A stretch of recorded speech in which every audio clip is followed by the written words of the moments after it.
টাকা বাড়াইছে দেখবেন যে আজকে প্রতিটি কোম্পানি তেল নিয়ে আসবে, বাড়াই দিছে সাথে কবে যে এক বস্তা আটা নেই। কেন এই আটাটা আমরা কোথায় বিক্রি করবো? এটা কি করবো? আটা তো এমনি চলে না। আমি তো মনে করি এটা মরার উপর খাড়ার কথা। কোম্পানি খুবই সীমিত দিচ্ছে। আগে যেখানে আমাদেরকে মনে করেন 2 কার্টুনের জায়গায় 3 কার্টুন দিত, সেখানে এখন 2 কার্টুনের জায়গায় দিতেছে 1 কার্টুন। আচ্ছা, এই তেল কোম্পানিগুলাই ঝামেলা করে, তারা তেল দেয় না ঠিক মতো। কেজি তেল যদি আমি লই তাহলে আমার এই 2 কেজি আড়া আমার নিতে হবে বাধ্য হয়ে, নাহলে তেল দিবে না। আপনাদের কাছে তেল নাই, আমরা কি বিক্রি করবো বলেন? দেখেন, আপনি 17 বছরের একটা সিন্ডিকেট আপনি 17 দিনে কখনো শেষ করতে পারবেন না। 8 টাকা বাড়াতে মানে 25 লিটারে বাড়ছে 5 আটা 40 টাকা। তো একটা ফ্যামিলিতে দেখা গেছে 5 লিটার তেল কিন্তু হয় না। তো এখন ফট করি এত টাকা একসাথে বাড়ালে আমার নিজের জন্য এটা অসুবিধা কিনাটা। আমি মনে করি এটা ঠিক হয়নি। 8 টাকা বাড়ছে নাকি এটা আমি সঠিক জানি না, কিন্তু আমি তেল পাচ্ছি না। তেল পাইলে বুঝবো যে কয় টাকা বাড়তি হবে বা বাড়তি দিচ্ছে। এখন পর্যন্ত তেল পাইনি আমরা। আগের যেটি আসছিল আমাদের তেল শেষ হয়ে গেছে আর কি। নতুন করে আসলে তখন বুঝবো কয় টাকা বাড়তি দিচ্ছে। আপনাদের কাছে তেল নাই, আমরা কি বিক্রি করবো বলেন? কোনো দোকানেই তেল নাই, দেখলে তো আপনি তো বেশি। সব কোনো দোকানে নাই, খালি এই বাইক কাছে আটার পরিবর্তে তেল 2 লিটার হয়ে গেছে। ওই আটাটাও বিক্রি করতে পারতেছি না, আর তেলটাও বিক্রি করতে পারতেছি। এই মুহূর্তে এমনি তো প্রত্যেকটা জিনিসের দাম বেশি।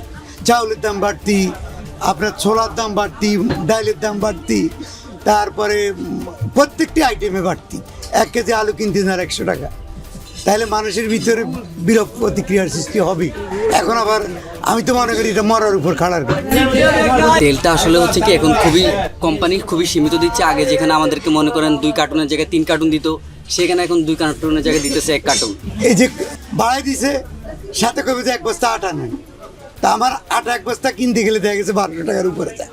কেজি তেল যদি আমি লই তাহলে আমার এই 2 কেজি আড়া আমার নিতে হবে বাধ্য হয়ে, নাহলে তেল দিবে না। 2 কেজি আড়ার দাম 110 টাকা, কম হইলো কোথায়? সব কোম্পানিতেই এটা কোম্পানি দিয়েছে এইভাবে। 1 কার্টুন তেলের সাথে 1 বস্তা আটা, 1 বস্তায় 12 প্যাকেট আটা থাকে, তেল থাকে 9 পিস। কেন এই আটাটা আমরা কোথায় বিক্রি করবো?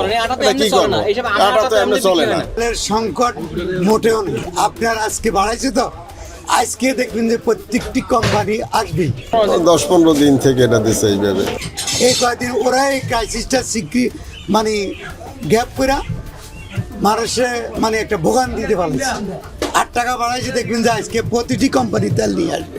তেলের দাম হচ্ছে বাড়তি এবং হচ্ছে কোম্পানিরাও অতিরিক্ত রেট নিতেছে, সেই জন্য আর কি এখন মানুষের মধ্যে একটা বিরূপ প্রতিক্রিয়ার সৃষ্টি হচ্ছে। 8 টাকা একবারে বাড়ানো মানে কি? এমনি 72 টাকা, 70 টাকা, 170 টাকা, আরও 8 টাকা বাড়ছে, তাহলে কোথায় যায় ঘুরছে?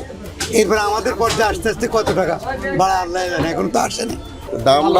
দামটা কম হইলে ভালো, আর সাপ্লাইটা সচরাচর ঠিকমতো থাকলে ভালো হয়। আচ্ছা, এই তেল কোম্পানিগুলাই ঝামেলা করে, তারা তেল দেয় না ঠিক মতো। সাধারণ মানুষকে চিন্তা করার জন্য অবশ্যই আপনারা উপদেষ্টাদেরকে বসাইছেন। এই চিন্তাটা তারাই করবে। তাদের বোঝা উচিত যে মানুষের ক্রয় সময়ের মধ্যে কিভাবে নিয়ন্ত্রণ করা যায় দ্রব্যমূল্যটাকে। তেলের লিটার আপনি আগের যে রেট আছে ওই রেট থাকলেই হয়। আগে যে পরিস্থিতি ছিল যে 790 টাকা কিনে আমরা 800 টাকা বিক্রি করবো, এবার থাকলে জনগণ একটু খুশি থাকতো যে না আগের দামই তেলটা দিচ্ছে কোম্পানি। দেখেন, আপনি 17 বছরের একটা সিন্ডিকেট আপনি 17 দিনে কখনো শেষ করতে পারবেন না। আর আমাদের দেশের মানুষ তো বুঝিনি একটু দুর্নীতিগ্রস্ত, সেই ক্ষেত্রে অবশ্যই একটু সময় লাগবে, তবে আমি বিশ্বাস করি এটা সম্ভব।